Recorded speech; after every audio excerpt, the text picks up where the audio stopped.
बिस्मिल्लाहिर्रहमानिर्रहीम। Welcome to conceptual nursing academy. आज के वीडियो में हम Swat region BS nursing first semester के सब्जेक्ट फंडामेंटल ऑफ नर्सिंग का यूनिट है वाइटल साइन। उसमें हम थर्ड वाइटल साइन को पढ़ेंगे जो कि हमारे पास है रिस्पायरेशन। बाकी दो वाइटल साइन टेम्परेचर और पल्स को हमने कवर कर लिया है। आप पहले वो जाकर देख लें, उसके बाद हम थर्ड वाइटल साइन पर जो है वो बात करेंगे। तो रिस्पायरेशन है, ये आज के ऑब्जेक्टिव्स हैं जिनको हम वन बाय वन कवर करेंगे। तो सबसे पहले हमारे पास रिस्पायरेशन प्रोसेस आता है।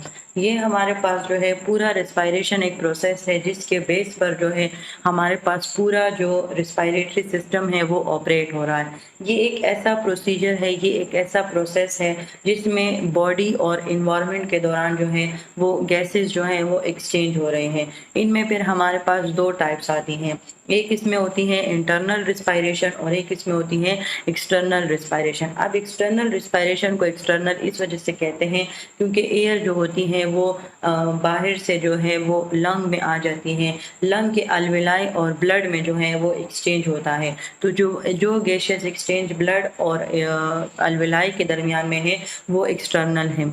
अब इंटरनल जो है वो उसी ब्लड से स्टार्ट होता है कि जब उसी ब्लड से ऑक्सीजन पूरी बॉडी टिश्यूज़ में एक्सचेंज होता है तो वो हमारे पास इंटरनल रिस्पायरेशन है।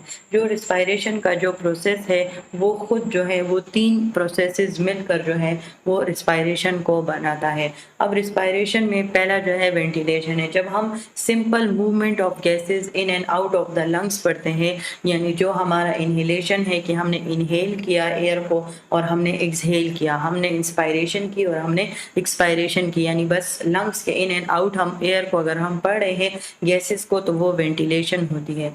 डिफ्यूजन क्या होती है कि हमारे पास उस मूवमेंट में जिसमें ऑक्सीजन और कार्बन डाइऑक्साइड जो है वो अल्वेलाई और रेड ब्लड सेल्स के साथ जो है वो एक्सचेंज होते हैं। तो इसके लिए हमने डिफ्यूजन, जिस तरह डिफ्यूजन जहाँ पर जो है वो कमी होती है और जहाँ पर वो ज़्यादा होता है तो वो अपने कम की तरफ जो है वो चला जाता है। तो इट मीन्स कि जो अल्वेलाई होता है उसमें एयर ऑक्सीजन जो होती है वो मिकदार ज़्यादा होती है तो वो रेड ब्लड सेल्स में डिफ्यूज़ हो जाती है।